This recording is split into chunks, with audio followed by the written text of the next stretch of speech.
So welcome to Figuring Out the Ordinary. You can just please introduce yourself and describe your background.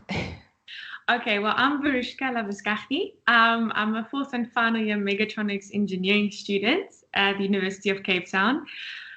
I love my degree, but I'm very much a sports enthusiast. When it comes to gymming, running, netball, sports activity, water activities, sports activities, I love it. I was born and raised in Gauteng.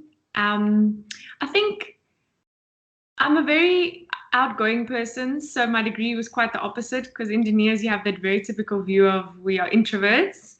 But my degree, I had to mix with different types of people, different backgrounds, different characteristics, which was very interesting, but it was amazing. And I think throughout my whole life, just being exposed to coming from an Afrikaans primary school, then going to an English high school, then coming to UCT, which is very international, really shaped and formed me to be the person who I am today. Okay. So you from Gauteng, as you said. So I mean, there's a lot of people who are from different provinces and they go to different universities. So what was your challenges, or what did you like? Was like, oh my gosh, um, like I didn't expect this. Can you just go a bit about into detail about that? So Gauteng, compared to Cape Town, is a lot more rushed. Gauteng is very much the capital of money, business orientated, where Cape Town I find is more lifestyle orientated. So, for example, you can go on hikes, you can go to the beach, you can go explore the beautiful province. There's so much to do. That was a big adjustment for me because we're so used to the rush. You know, Gauteng, you rush here, you rush there. Galuli's highway is something that really gets you stressed out. And then Cape Town is very relaxed. Everyone's very chill. So that was a big thing for me to adjust to. But I'm really happy I did make that move because it makes you actually realize what's important in life. Like, what things do we actually miss because we're so rushed in life? We get so caught up in the busyness that we don't actually appreciate the current moments we're living in. So that was a big adjustment for me. And every time I go back home, it's always like, whoa, why is everyone so rushed? Like, just calm down, everything's okay. So I think that was a big adjustment for me in that aspect. Otherwise, people in Cape Town and Gauteng also both very friendly people. I don't think I would say the one's friendlier than the other because we're all friendly people. But people tend to be friendlier the less they are stressed. So in that aspect, Cape Townians tend to be friendlier, but it's sort of the same. So what you said, like you started to appreciate more, because we always in a rush in Gauteng. So what is it that you started appreciating more? Hmm. So I had the privilege of going to a beautiful all-girls school in Gauteng, St. Andrews, and it's stunning. The architecture is beautiful, the greenery, the flowers, everything's just stunning. And you never tend to take in the beauty that surrounds you, like nature and everything. And when I came to Cape Town, and you start to see how people enjoy, like, oh, this is so pretty, and my campus is beautiful, it's absolutely stunning. But I never really took in the beauty that surrounded me for 5 years at high school until I got to UCT, and I was like, wow, this is so beautiful. Like, why did I never observe these things that was around me? And it all comes down to living in the present moment because there's so much worries we have about the future. And, I need to do this, I need to do that. And the diary is full and the to-do list needs to get shorter and shorter. But we don't enjoy the current moment we're in with the friends and family and just everything that surrounds us. That's what I would say. I think that's very true. I think we have been a society where we always have to do something, and there's always pressure on us to do something, so you don't really appreciate the moment because we always either in the future or in the past. And I think as a whole, we do struggle to be in the present. So I think that's a wonderful lesson like to learn just going to Cape Town or studying in Cape Town. And mechatronics, that's quite a quite a degree. So have there been any challenges for you as yet, or is it just like you've got this? Wow. Okay, so coming from high school, you tend to think you know everything because you got your distinctions. You're like, I got this, and you have got it. But varsity is a very different game compared to high school, and that was really a big thing for me to adjust to, because it was easy to get good marks in high school. Varsity is completely different. The environment's different. The lectures are different. The people around you are very different. And in the beginning, it was a big adjustment for me. Not only was it because, so I make friends very easily. So for me, it wasn't hard to make friends, but it was a hard thing for me to adjust to. I can't use the methods I used at school to get the same marks that I want at varsity. I had to completely adjust my mindset, the way I study, the way I go about my work. And that was, I think, the biggest adjustment. But as soon as I was able to leave the old ways of my high school, like parrot learning and just you do past papers and that's how you do it. You don't really understand the concepts. You don't really get into the juicy bits of what it means. As soon as I started to really engage with the content and the material, that's when I started to enjoy what I was doing a lot more. And also, that's when things started to, it didn't just start to make more sense, it started to actually become fun. And that's as soon as I really enjoyed my degree. In the beginning, it was a bit of an adjustment, but I'm grateful it happened because it really improved myself, I can say, as a student or someone that's in the academic field to become better. And also, you need to be challenged on a daily basis in order you're not going to have those critical thinking skills that's very much required, not just in my degree, but in life. So that's what I would say. I learned a lot from my degree, but my degree is it's not the easiest one. Engineering in general is not the easiest one, but I do think what I love about my degree is that it really challenged me in so many aspects of my life. It challenged me in the way that I go about thinking about things, the way I would plan even like my daily life, because things just get thrown at you and you just have to adjust so quickly. And I think that's so important, especially in the era we're living in, like to be able to adjust so quickly to the constant change. Technology constantly changes. The next day you wake up, there's a new iPhone. The next day there's a new electronic car. Like constantly there are so many changes we need to stay on top of. And like I'm so grateful for that. And I'm grateful for the opportunity that I'm able to study my degree. And yeah, that's what I would say. So you did say high school was a bit different. So when you were in high school, did you also have like a balance, like social life and high school? Can you say that? Mm. Yeah, and then from in varsity, was it difficult now to do the same thing? Because obviously the studying is different. So did you have to put more time towards your studies initially? So how is it now? So compared to high school, I also very much balance when it comes to doing a lot of extra mural activities. I always did that, and my academics, and still seeing your family, friends, still going out and enjoying life. When it came to varsity, obviously time management is very crucial. So usually I still do my sports. I still play netball for my university. I still exercise because that's very crucial to me. And I do make a point to see my friends, but it needs to come. Sometimes you have to say, you know what, I need to study for this test. Your friends are not going to go away suddenly, not going to disappear overnight. So not seeing them maybe not on a Friday, but maybe on a Saturday, you go drink a coffee. My social balance is definitely there because you can't constantly be like this. You're literally going to fry yourself out. Sometimes you just need a bit of a breather or a bit of fresh air or just a friend that you just talk about how you are and you really relate. And as soon as you feel like you can relate, sometimes you feel better because someone that really understands what you're going through. And I do think that was very important, but you have to find the balance. You can't just be in a little box closed off from the world because that's also not a balanced lifestyle. You need to be balanced in life. Would you say like with studying, like I think we all are different with studying and some of us take longer to grasp a concept compared to others. So would you say that you a quick grasper or you take a while? Because I think especially I think people who want to find that balance, I think it's really hard for them when they take longer to get a concept and then they feel that pressure like but I need to balance but I can't get this concept so yeah. So how are you with that? I think it depends from subject to subject. So when it comes to more maths, physics orientated, it tends to come a lot quicker to me because I can sort of visualize what's going on.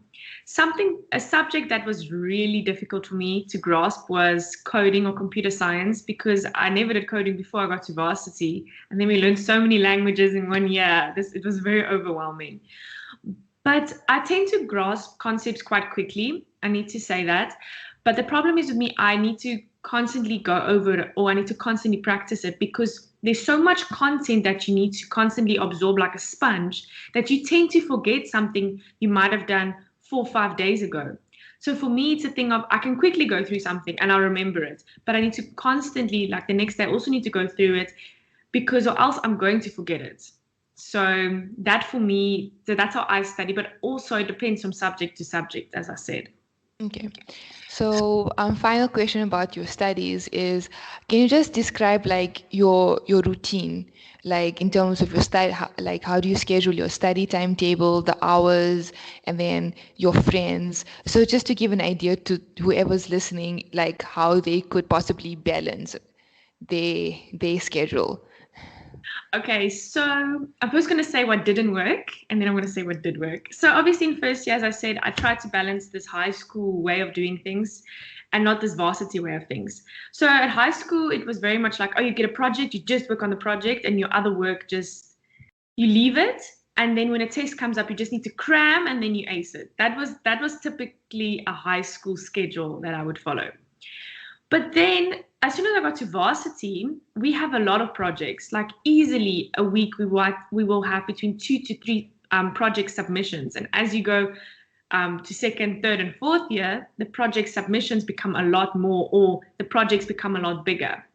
So now you're faced with there's a lot of content, you have a lot of projects to do, and somehow you still need to pass these test assignments and everything. Like it's a lot on your plate.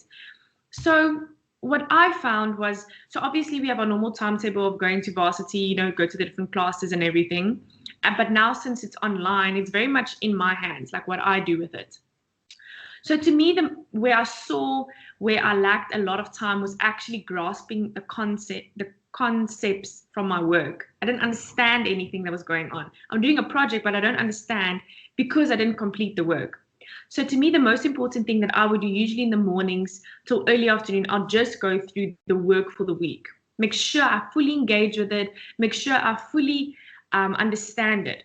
Then I will have a break in the middle of the day. Either I do some activity, I go outside, just to completely get your brain off of what you are doing, to just get some fresh air, get the blood circulation flowing, something you enjoy, whether that means eating ice cream or going for a coffee or just something. But for me, that's usually exercise related. Then when I get back in in the afternoon, I tend to then say, okay, let's do some projects. So that's then during the week. But I still do like netball and everything. So there's still a social aspect to it, which I really encourage people to do.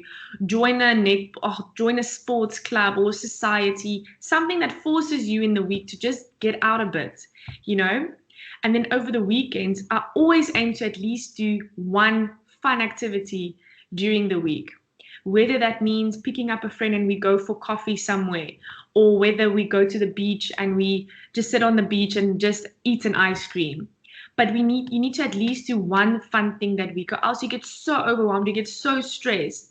And then also over weekends, if there's a test coming up, obviously my studying is a priority and projects that are coming up. But yet again, it's that whole balance for me of first understanding the concepts, then doing the project. And as soon as you get that balance, then things just start to, your projects go faster. You actually understand the concept. You don't constantly need to go back and say, oh, I forgot that, but I just did this yesterday.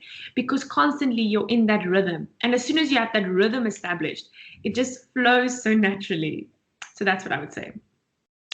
All right. I think hopefully that will help whoever's listening. And I think what I'm also hearing is it's just trial and error, because it was something different for you. But also, when you had to deal with that obstacle, did it also affect your perception of yourself? Did you start to feel like you're not good enough? Did you have those thoughts? And how did you also like not give into those thoughts? Because I think it's so easy to give into our negative thoughts. So obviously in first year when it didn't go as great, I can remember I honestly thought I'm not gonna make it. I mean, there were people that, because you based it on what you know about like high school, for example. So for example, I was like, no, but I didn't get as many distinctions as this person, for example, and they're also failing. So if they can't even make it, how am I going to make it? So that was a constant thing, because I was constantly comparing myself against other people and constantly saying, but if they can't, then I can't. Or why can these people, but I can't? Like, I'm clearly not smart enough. I can't do this. And I'm so grateful for my family and friends. They were the ones that said, no, man, V, you can do it. And I remember calling my mom and I was crying and I said, I can't do this. And she said, no, no, no, come on, you can do this. And I'm so grateful for that, because if I didn't have that support from everyone, I really could not have done it. And I think that's why it's so important to make sure that you have the right friends, especially if you're like staying at res, or you at a varsity, which is far away from home. Because obviously family is a call away, but you surround yourself with people. And if you surround yourself with people that's going to say, you know what, it's hard, but you know what, we can do this, guys. To surround yourself with like-minded, positive thinkers, to constantly push you to say, you got this. Not a negative push, a thing of, but you can do this. But also, you need to also accept in your mind that you are capable. You didn't get into that degree just because you're there. You got into that degree for a reason. You are the cream of the crop. You have the capabilities. And as soon as I started believing in that, and as soon as I saw, okay, what isn't working, let me try something else. As soon as I was aware of, let me change something, that change is the thing that actually allowed myself to do well again, because I saw, okay, I'm hitting my head against the wall like 30 times. Clearly, this wall isn't going to break down. Let me try maybe going through the door, like those type of things. So that's what I would say that got me through it. And I think that's very true. I think also a lot of people will like probably wonder, but okay, but what made you decide to do this? So did you have to do research, or did you ask friends like for different methods? Like how did you figure out, okay, this is not working, let me try X, Y, and Z? I think it was a combination of things, to be honest. So in first year, the beginning of first year, I had a roommate because I stayed in res. And I also saw like her studying schedule, and it was very similar to mine, but we both saw it wasn't working. So I could see, okay, this isn't working for her. I'm doing the same thing. So clearly something needs to change. Then I would talk to some of my friends that was really doing well, and I was asking, how are they balancing things? How are you getting those incredibly good marks, but somehow you still balance sport, you still balance seeing your friends, you still balance doing really well. Like how is this possible? And I can remember some of my really smart guy friends, because obviously engineering is tend to be very male orientated. So then I asked them, how did they balance everything? And the one guy specifically said he knows he's not the smartest person, but he had to be able to stick to what he scheduled every day. If he says he's going to do this, he's going to stick to it. Because so many times you tend to stress about something that instead of only doing it, let's say an hour or 2 hours, I would do it the whole day because I'm not getting it. And that's wrong. You need to move on to the next thing, because sometimes stress, and that doesn't really work when it comes to studies. So that helped me a lot. And also really seeing, okay, I'm putting so much time on this and I'm putting so much emphasis on this, but I'm not getting the results. So then my friend and I, we actually started working together. And when you work together, usually as a group, that actually helps a lot more, because someone would say, okay, no, we need to move on to the next subject. Or no, we're done with that. Leave it. Let's go have a cup of coffee. So my friends and our study groups that we formed really, really, really helped me to change my ways and change it into something that was really productive and really efficient. I think that's very true. So definitely it will be different for everyone, what works for them for their study methods. But I do definitely think taking a step away does help, because I think your brain is also subconsciously working, and then maybe when you're away, it gets that answer. Mm-hmm. So I think it's sometimes so hard for us to step away, because you're just like, no, but I have to get this. And then it's just more stress and more stress, and then your brain doesn't want to work. And what do you define as smart? Because we've mentioned, like you mentioned that you spoke to someone who said they're not the smartest person, but what do you define as a smart person? So I used to define a smart person as the person that gets just distinctions. I always had that thing at school, because usually you would say to a person that gets just distinctions, you're smart. And I think there's a difference between being smart, like naturally smart, you just get it, or you just built in that manner to just you just get it. Like someone's just like, how do you do it? And they just it's natural to them. And then you get someone that's a consistent hard worker, but they also get those marks. So to me, I would define smart as someone that it's just they have a knack for something. That's how I would define it. But also, just because you don't define yourself as having that knack, it doesn't mean you're not smart. Because you can work harder than that smart person and still get the same marks. So to me, it's a case of, because people will label you and say, oh, but you are smart and you're not smart. But in my mind, how I see it is, if you truly understand what you're doing, whether that means spending 10 hours on something and someone spends 1 hour because they have it, you both understand the same work. You both can do the same thing. That doesn't make someone smarter than you. No, no, no. You both are smart. You both are intelligent. Just to get to that point might have required more effort from your side, but that doesn't mean you don't have the capacity or don't have the capabilities. It just means to get there, you might have to climb 3 more steps than the other person had, but you're both equally smart. That's how I would define it. Okay. I think also smart can also be if also realizing the methods, like you said, like you knew in first year, like I'm struggling, you didn't stick to that. I think that also can be defined as smart, because you're like, okay, this is not working for me. Let me figure out. Because I think we define ourselves so much on academic Yeah. smartness, and then I think people feel like they're not good enough because they're not academically smart. And maybe they just need to know they need different methods, like you were saying. So, like, yeah. And what would you say is your has been your biggest challenge in life, and how have you overcome that?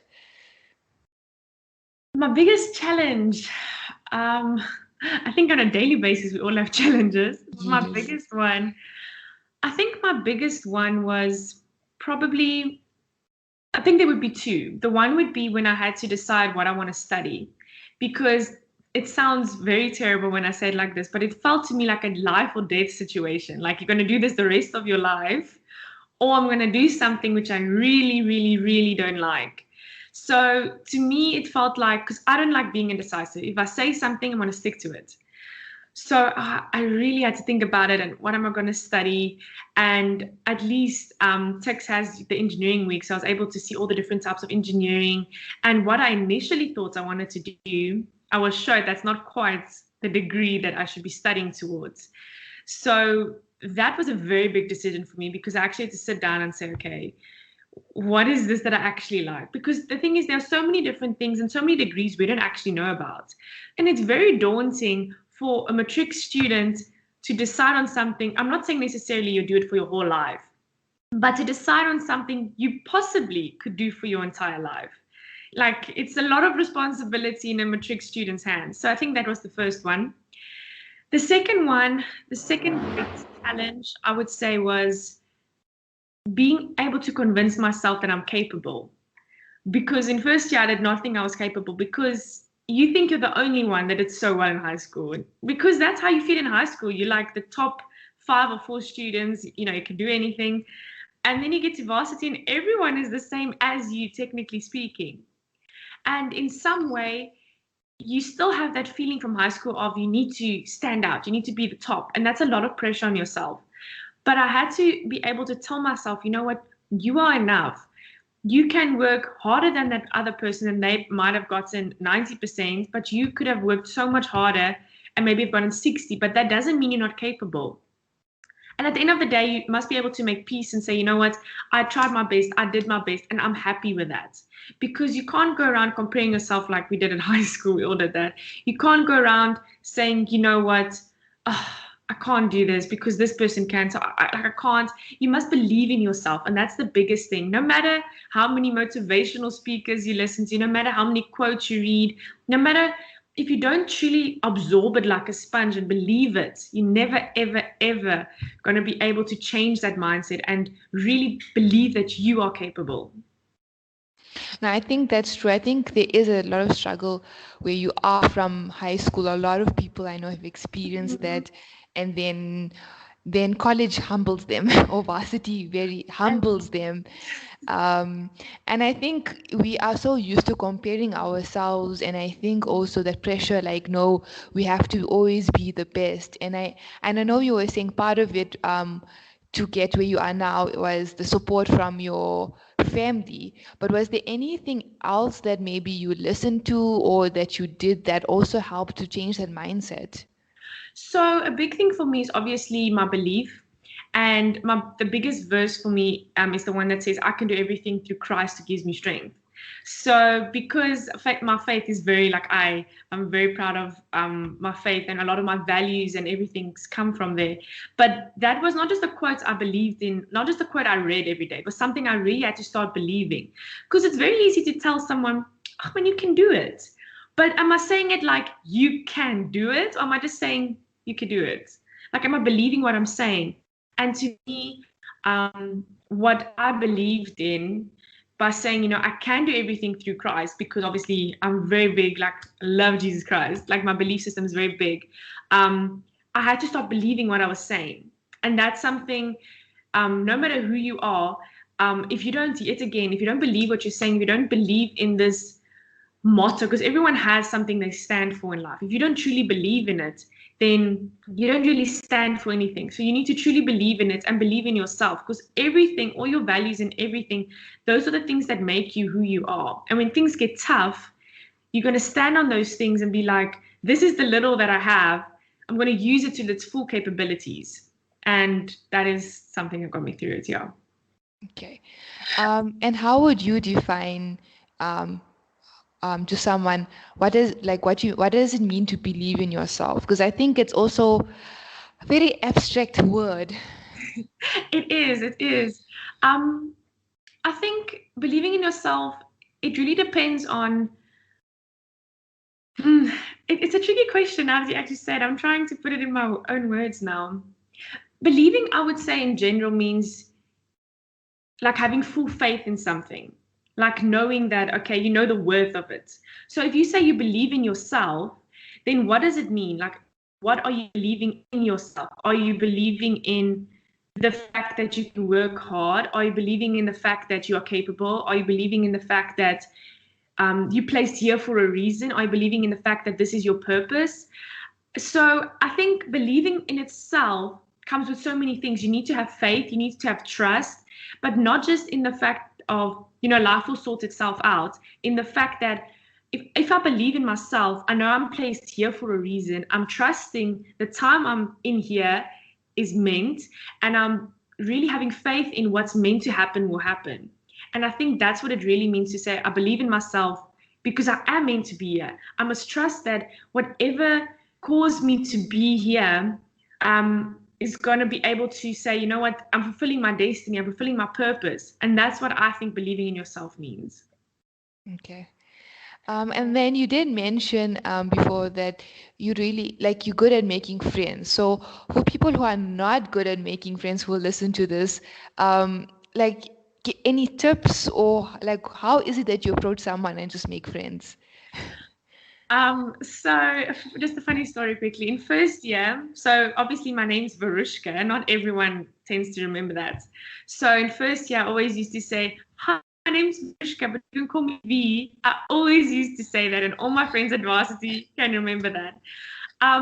So I am a very outgoing person, and I am very much an extrovert. But the easiest way for me to make friends is I always try to relate to the situation or the environment we're in. So let's say, for example, we're in the class and someone sits next to me and the lesson's about to start. Then I will just start making conversation with the current environment or the current topic we're discussing. And I would ask, are you really enjoying this course we're doing? And I would just try to make just small conversation.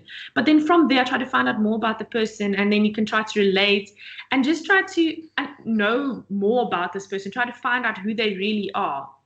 And a lot of my friends are actually made just by talking to them about the subjects in the class. And I can even remember the one day I was watching a YouTube video, and a guy was sitting behind me, and he's one of my close guy friends now. And he was asking, what am I watching? And we were just talking about it, but it all related to what was currently going on, like where you are now, whether you're standing in the Pick and Pay line and you're asking, what do you call it? Have you also waited in this line for a long time? Yeah, this is taking very long. But what's your name? And then you just start talking. But to me, I always try to relate it to the current situation you're in. Because if you can start to relate to that, that's already something you both can agree on. And then conversation builds on from that. Okay, I'm sure that will be a good tip for whoever's listening. And how do you define failure? And can you give me an example of when you have failed in life and how you've had to kind of deal with that? Because I think not everyone, like, I think we all, like, when things don't go our way, we totally, like, it, yeah, lack of a better word, it contributes to our low self-esteem, and it Yes. is hard to get up. So I think it's also good just to show the, like, whoever's listening or hearing this, that um that we all go through it. Okay, so failure to me, I always thought of it as it's final. You can't get back from it. It's final, it's the last straw. So a physical example where I literally failed was so I was quite good at physics at high school, and my first physics test was literally based almost on high school work, and I failed it miserably. And I thought, it's done. I'm done. I can't go on with this degree. It's finished. It's done. Life can't go on now because I failed it. And I remembered I was talking to my mom and I was talking to my friends as well, and I was like, I don't know how I'm going to get out of this. And the one thing I can remember, they said, you know what, you can't change it. It has happened now. But what are you going to learn from it? Are you going to let this keep you down? Because it's very easy to just accept it and say, oh, I'm a failure, so I might as well just, do something else. It's not going to work. Or you can take it as a learning opportunity. Because most of the times when something tends to go horribly wrong, or when you tend to do really bad in something, that's when you really learn the most, because you see, okay, nothing worked about this, so I really need to learn from it. And that's probably the biggest learning school for all of us. So I think for me, failure, it's very easy to define failure as it really didn't work out. But lately, and especially from first year, I see failure as, and it wasn't the only time, trust me, there were some lovely other tests after that when things didn't go as planned. But every time it happened, yes, it's not nice. It's not nice to see I really studied hard for this and this happened, or I really tried hard for this and it really didn't go my way. But I think failure means you are not a failure. That's not what failure means. What failure means is this is an opportunity to prove to yourself, I made these mistakes, but I'm not going to make it again. Or, you know what? It didn't work in the past, so I'm just going to get better. So to me, it's literally a stepping stone to say, you know what? Come on, let's do this. Let's carry on. And the big thing with failure is you can't let it define you, because you're worth so much more than one mark. You're worth so much more than a job opportunity that was rejected. You're worth so much more than those things. And I think we mustn't let it get into our heads. We must take it as a learning curve and say, you know what? It didn't work out, but it's fine. We move, we grow. And that's what I would define failure as. Okay. And what are you passionate about in life? Wow. So firstly, and I think this will sort of answer your question in a way, when I had to apply for specifically a degree at varsity, there were two fields I was quite interested in, was engineering and medicine. The reason why medicine was because I want to help people. I That's why I love whenever there was community service we had to do. I really loved working with people and being able to inspire people and being able to help them because they can't help themselves, or being able to give them something that they really need. Like, that's why I love working with people and being around people.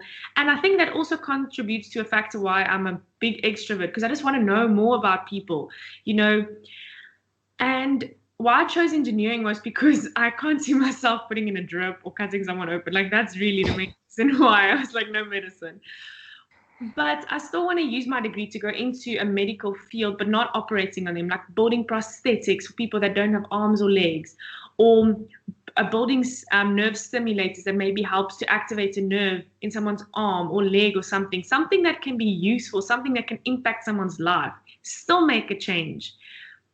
So I think one of my big passions is to help people in whatever way that might be. And that doesn't mean, you having an inspirational talk to 100,000 people, because I believe that making a change starts from the small things. It can be the friends you have around you to support them. It can be the friends that you see every day to really be like, are you really okay? Are you coping with everything? I'm here for you.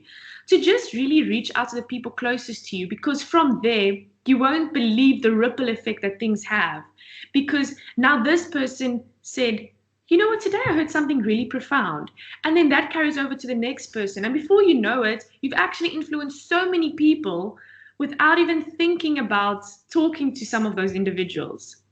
So I'm really passionate about influencing people and really just trying to be there for them, because I think that's the most powerful thing. And I think that's also where friendship comes in. But so that's the first thing. And the second thing for me is just to always strive towards my dreams and my goals. I think that's a big thing in my life, because I have so many dreams. Since I was a child, I've had so many dreams. I wanted to invent the first flying car. Like I even drew it out as a kid. But there's so many things in life that I want to accomplish, and I know I will, but I need to stay dedicated to my dreams, my purpose, and the plans I have. And I think it all comes together because, yet again, I want to influence people's lives in some way.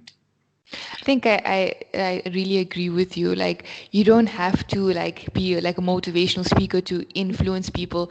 I think it, like you said, it is that ripple effect, because how you put that impact on one person, then they will act differently and then impact the people they interact with. So I definitely do agree. And Ooh, I got my brain just froze right at the moment. It was deep. Yeah, we've covered a lot. Um, but what lessons have you learned from your friends that you've taken into your own life? I think there's uncountably a lot. Let me think. So my one friend always, so I can be very optimistic. I'm a very optimistic person, but the one thing my friend always told me is when things get really rough, you know, I tend to, if things get rough, I want to talk to people, but I also tend to keep a lot of stuff to myself because I don't want to make my problem their problem. And I remember my one friend saying the one day, it's fine, just as you are there for me, I'm also here for you. And I was like, wow, that's a lot to take from it, because we're sometimes so scared to open up to people, to say, you know what, how are you? Actually, I'm not really okay. I'm really having a bad day. And that's fine. We're human beings. We're not always going to be hunky dory, and that's okay. I think another lesson I did learn from my friends was that thing of constantly caring for you, constantly being there for you, and constantly supporting you. Because at the end of the day, you can have lots of friends that you can talk to on a regular basis, but a true friend, in my eyes, are the ones that are there to support you, the ones that, when times get really rough, let's say, for example, lockdown, the ones that really check up on you, the ones that really want to be there for you, no matter how their day is, they actually will put themselves below you to just say, I'm here for you. What do you need? Just that was amazing, because sometimes we get so possessed in the I, because I need to do this, and I don't have time for you now, and that we need to throw that away and say, you know what, but I'm here for you. Because at the end of the day, that support and that absolute just constantly being there for your friend, like, that just shows how much they really care for you. And those are the lasting friends, the ones that you will have probably, as Buzz Lightyear said, to infinity and beyond. But like, that's something I did learn a lot from my friends. And the last thing, which was, I did mention it quite a lot, is that when things get rough, the friends that constantly remind me of my capabilities, that I am capable and I can do it. And no matter what someone says, no matter what mark I get, no matter what obstacles I face, I can do it. Why? Because I have the capabilities and I must believe in myself. So yeah, that's a great answer, because definitely you can learn so much from your friends and your family and apply it to your life. And what like can you just compare how your mindset or your view of the world was when you were a teenager compared to how it is now? Okay, I think as a teenager, it was very easy because you don't see a lot of the world. I mean, you see a little bit of the news, a little bit of, political things going on the news, but you don't really grasp it. So to me, I was like, oh, everyone's happy, everyone's happy. But as you grow older, you realize the world is not such a peaceful place. There's a lot of conflicts going on, there's a lot of unrest going on. And especially when you get older, it's so much easier to If you compare, for example, a little child compared to like a 30-year-old, lots of the times the 30-year-old will be grumpy and miserable because life is rough, everything's just going wrong. And the child will say, no, but life's great. And I think that's a big thing that I learned. Yes, there's a lot of negativity going on. Yes, there's a lot of things that are going so wrong in this world. There's so many things that are maybe corrupt, that's not right. You know it's not right, and people know it's not right, but yet it still happens. And I think for me, the biggest thing was, yes, I identify it, I see it, but I'm not going to let that affect how I still see the world. I'm still going to be optimistic, no matter how hard it is, no matter how many times you have to remind yourself that, I really wish people did not do this.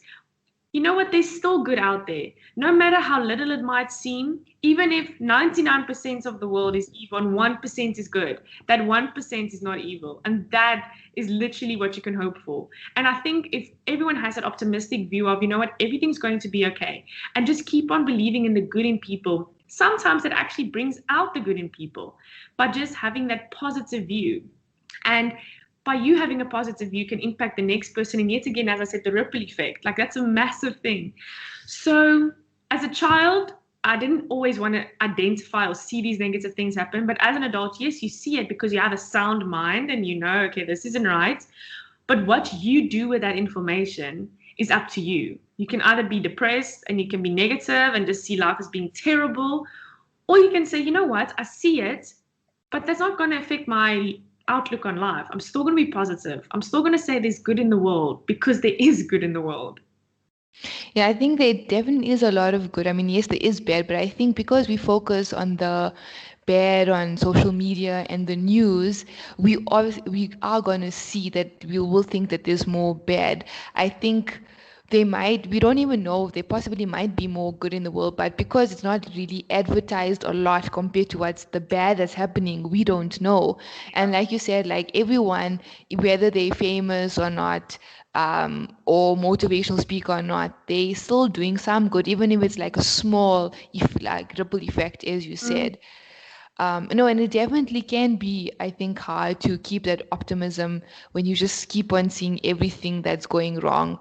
So I think it's definitely like there's like that quote that says, "Be the change that you want to see." So I think that also just means even if it's just a small thing that you can do, you are contributing towards the world. What is one thing that you feel like everyone should know or apply to their lives that will just make their lives better?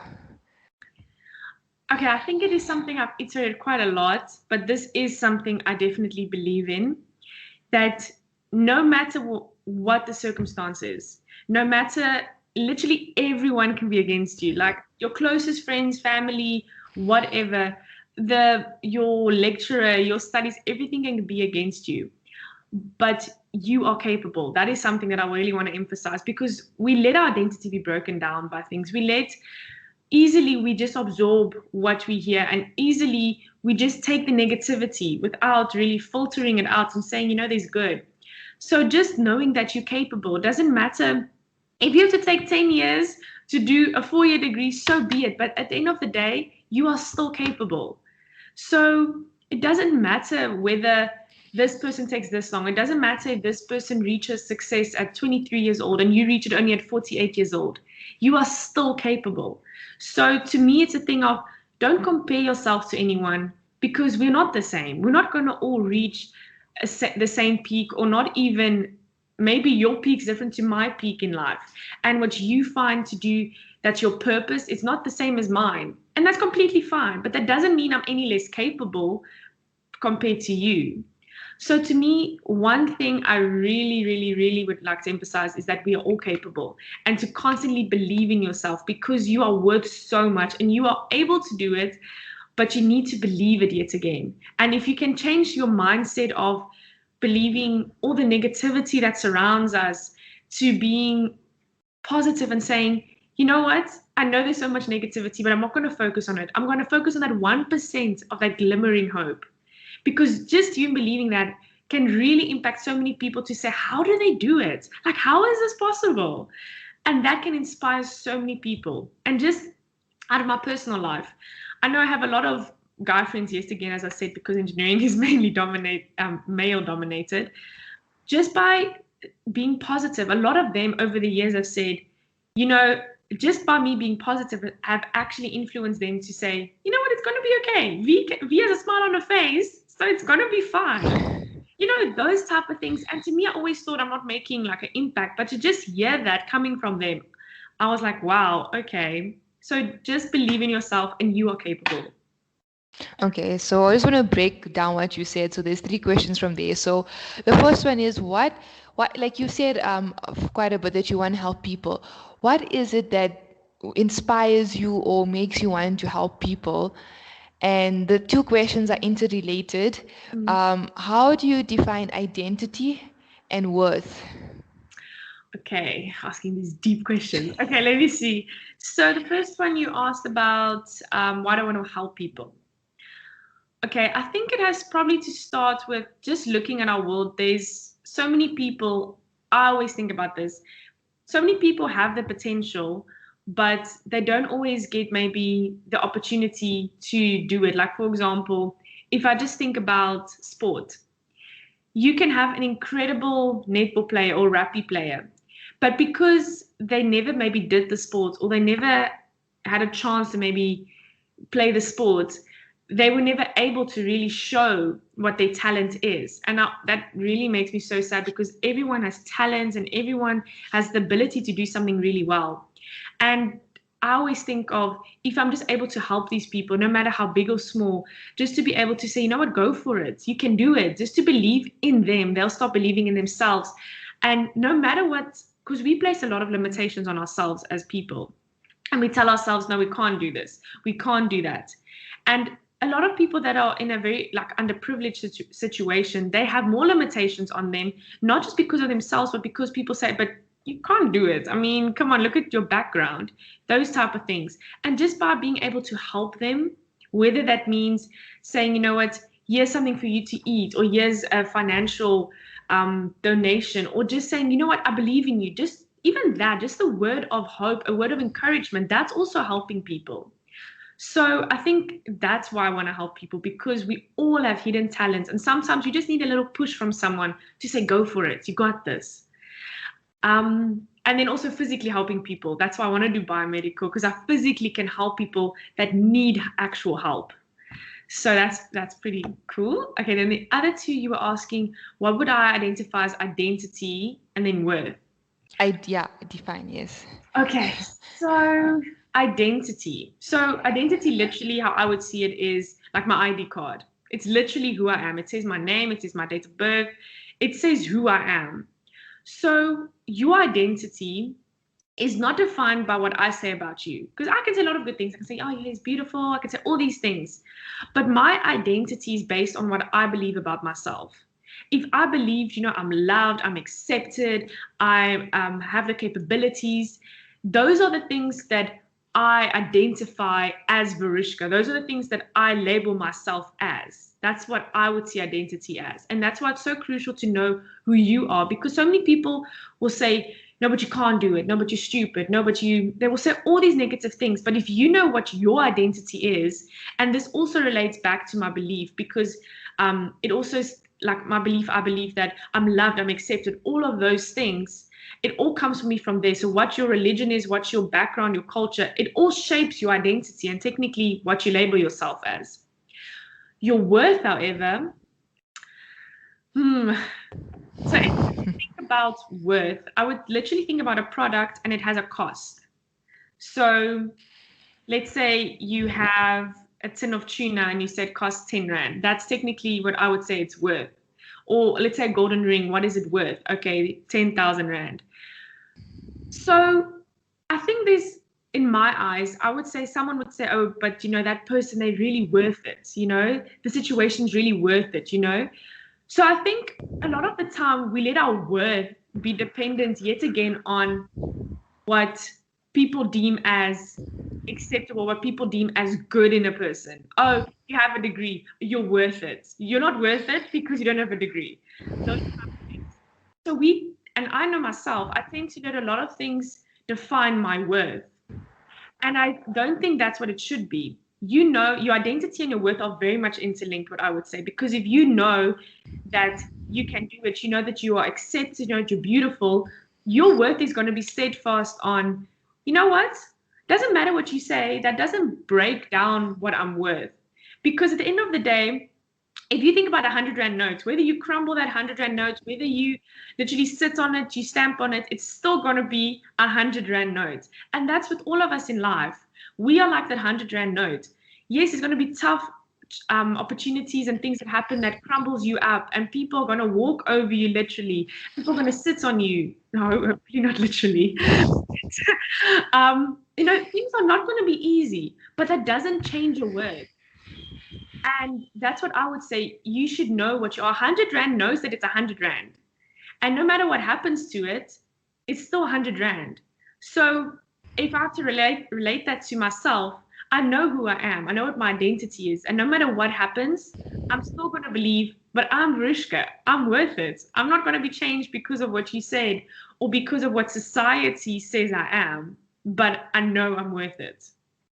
I think that sometimes worth can also sometimes interlink to our failures again, or I think your challenge initially from high school where you got all those distinctions and then had to struggle with varsity, or sometimes when people tell you no, but you like who've never experienced getting distinctions because again of limitations or of struggles of their background, and again then their worth is low because they didn't get something. So I think that also can contribute to someone's low self-esteem, and I think people need to realize they are capable, like you said, but it's just all these different factors that are in their way of getting to where they need to be. Exactly that, literally. Thank you so much for your time. I hope whoever's watching learns a lot and can implement something, or just know that they're not alone in struggles. Because I think a lot of us feel like, why us? Like it's only me that's going through this.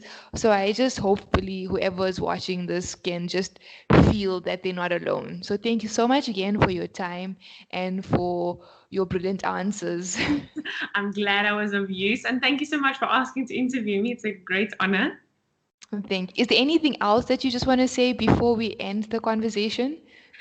I think you've asked everything that there was to answer, basically. But I think just to reiterate, um, like obviously I've said it a lot, but it doesn't matter literally who you are, your background, your status in life. It doesn't matter. That literally doesn't define your present, your future, and you can make a choice every single day to make the most of every single day to be a better you, because yet again, you are capable. All right. Thank you so much.